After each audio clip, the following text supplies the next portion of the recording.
देखिए, हम सब नंदी को महादेव के वाहन के तौर पर तो जानते हैं, है ना? लेकिन क्या उनकी कहानी बस इतनी ही है?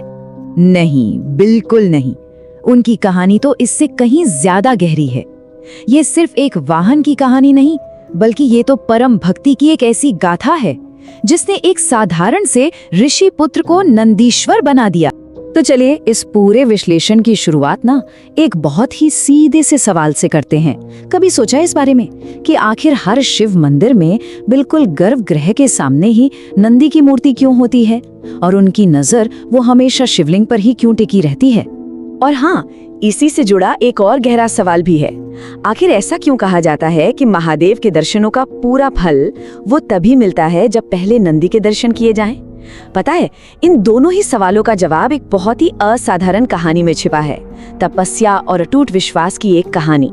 तो फिर देर किस बात की? चलिए इस रहस्य को समझने के लिए सीधा कहानी की जड़ों तक चलते हैं। ये कथा शुरू होती है एक महान ऋषि से जिनका नाम था शिलाद। अब देखिए, ऋषि शिलाद ज्ञान और तप के तो धनी थे, लेकिन उनके मन में ना एक बहुत गहरी पीड़ा थी। वो निसंतान थे।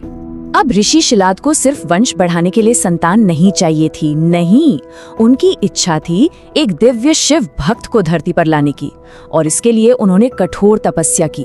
उन्होंने महादेव से कोई साधारण बेटा नहीं मांगा। उनकी प्रार्थना वो बहुत ही असाधारण थी। उन्हें एक ऐसा पुत्र चाहिए था जो अयोनिज हो, यानी जो माँ के गर्भ से न जन्मा हो। एक ऐसा बालक जो सीधे सीधे महादेव की कृपा का ही साकार रूप हो। और महादेव तो अपने भक्तों की पुकार सुनते ही हैं। उन्होंने शिलाद की प्रार्थना स्वीकार कर ली। फिर एक दिन जब ऋषि यज्ञ के लिए जमीन तैयार कर रहे थे, तभी एक अद्भुत, एक अविश्वसनीय चमत्कार हुआ। धरती वो खुद ब खुद फट गई और उसकी गोद से एक दिव्य बालक प्रकट हुआ। ये कोई आम बालक नहीं था। जरा सोचिए, उस बालक का तेज वो 1000 सूर्यों के बराबर था। उसकी आंखों में एक अलग सी शांति थी और चेहरे पर एक अद्भुत स्थिरता। और यही बालक थे नंदी।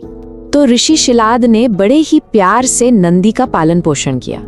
नंदी भी बचपन से ही शिव भक्ति में डूबे रहते थे। सब कुछ बिल्कुल सही चल रहा था। लेकिन ये खुशी ज्यादा दिन तक टिकने वाली नहीं थी। हुआ ये कि एक दिन आश्रम में 2 महान ऋषि आए, ऋषि मित्र और वरुण। उन्होंने जैसे ही नंदी को देखा, बस देखते ही एक ऐसी भविष्यवाणी कर दी जिसमें सबको हिलाकर रख दिया। उन्होंने कहा कि ये बालक अल्पायु है, ये ज्यादा समय तक जीवित नहीं रहेगा। अब ये सुनकर तो ऋषि शिलाद मानो पूरी तरह से टूटी गए। लेकिन असली हैरानी की बात तो नंदी की प्रतिक्रिया थी। सोचिए, एक छोटा सा बालक जिसे अपनी मृत्यु के बारे में पता चला है, वो ना तो डरा ना ही रोया, बल्कि उसके चेहरे पर एक शांत सी मुस्कान थी और उसने पूरे आत्मविश्वास के साथ कहा, चिंता मत करिए, जिसने मुझे जीवन दिया है ना, मेरी रक्षा भी वही करेगा। तो जहां एक तरफ पिता दुख में डूबे थे, वहीं दूसरी तरफ नंदी ने अपने भाग्य को ही बदलने का संकल्प ले लिया। और इसके लिए उन्होंने महादेव को प्रसन्न करने के लिए एक ऐसी तपस्या शुरू की जिसकी हम और आप कल्पना भी नहीं कर सकते। जरा उस बालक के संकल्प के बारे में सोचिए। सबसे पहले उसने अन्न त्याग दिया, फिर जल का भी त्याग कर दिया। शरीर की हर जरूरत को नकार कर वो एक पैर पर खड़ा हो गया और उसकी हर एक सांस में बस एक ही मंत्र गूंज रहा था, ओम नमः शिवाय। ये हठ और भक्ति की पराकाष्ठा थी। नंदी की ये तपस्या कोई मामूली साधना नहीं थी, नहीं, उसका तेज इतना ज्यादा प्रचंड था कि धरती, आकाश, पाताल तीनों लोक कांप उठे। देवताओं के सिंहासन तक डोल गए और आखिर में उस नन्हे से भक्त की अटूट लगन के सामने खुद ब्रह्मांड के स्वामी भगवान शिव को प्रकट होना ही पड़ा। तो बस ये कहानी का वो मोड़ था जहां भक्ति की जीत हुई, महादेव प्रकट हुए और नंदी की तपस्या सफल हो गई। महादेव बहुत प्रसन्न हुए और उन्होंने नंदी से वरदान मांगने को कहा। अब जरा यहाँ नंदी की इच्छा की पवित्रता देखिए। उन्होंने अमरता नहीं मांगी, कोई शक्ति नहीं मांगी, धन दौलत भी नहीं। उन्होंने सिर्फ एक और केवल एक ही चीज मांगी कि हे प्रभु, मैं तो बस हर पल, हर क्षण आपके साथ रहना चाहता हूँ। नंदी की इतनी निस्वार्थ इच्छा देखकर महादेव भी भावुक हो गए। उन्होंने नंदी को अमरता का वरदान दिया, उन्हें एक दिव्य बैल का स्वरूप दिया और उन्हें अपना सबसे प्रिय साथी, अपना वाहन बना लिया। उन्हें नंदी से नंदीश्वर का नाम दिया, यानी आनंद के स्वामी। लेकिन रुकिए, सबसे बड़ा वरदान तो अभी बाकी था।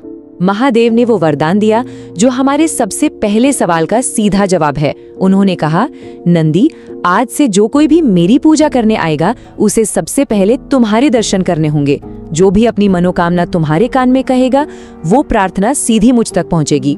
तो देखा आपने, नंदी की ये कहानी सिर्फ एक पौराणिक कथा नहीं है, ये तो हमें भक्ति के असली मतलब से जोड़ती है। इसीलिए अब जब हम मंदिर में नंदी को देखते हैं तो वो सिर्फ शिव के वाहन नहीं दिखते, उनमें हमें वो धैर्य दिखता है जो सच्ची भक्ति के लिए जरूरी है। उनमें वो अटूट विश्वास दिखता है जो भाग्य की लकीरों को भी मोड़ सकता है। सच तो ये है कि नंदी प्रतीक्षा, धैर्य और निस्वार्थ भक्ति की एक जीती जागती मिसाल है। तो नंदी की कहानी से सबसे बड़ी सीख क्या मिलती है? यही कि ईश्वर तक पहुंचने का रास्ता अहंकार से होकर नहीं जाता, बल्कि पूर्ण समर्पण से खुलता है।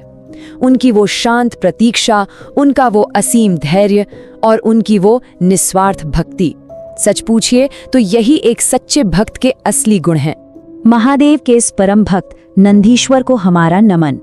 उनकी कहानी हमें हमेशा याद दिलाती है कि सच्ची भक्ति में वो शक्ति है जो किसी भी भाग्य को बदल सकती है। अगली बार जब भी किसी शिव मंदिर में नंदी के सामने खड़े हों और उनके कान में अपनी प्रार्थना कहें, तो एक पल के लिए जरूर सोचिएगा कि क्या हम में भी उनकी तरह धैर्य और समर्पण से प्रतीक्षा करने का भाव है।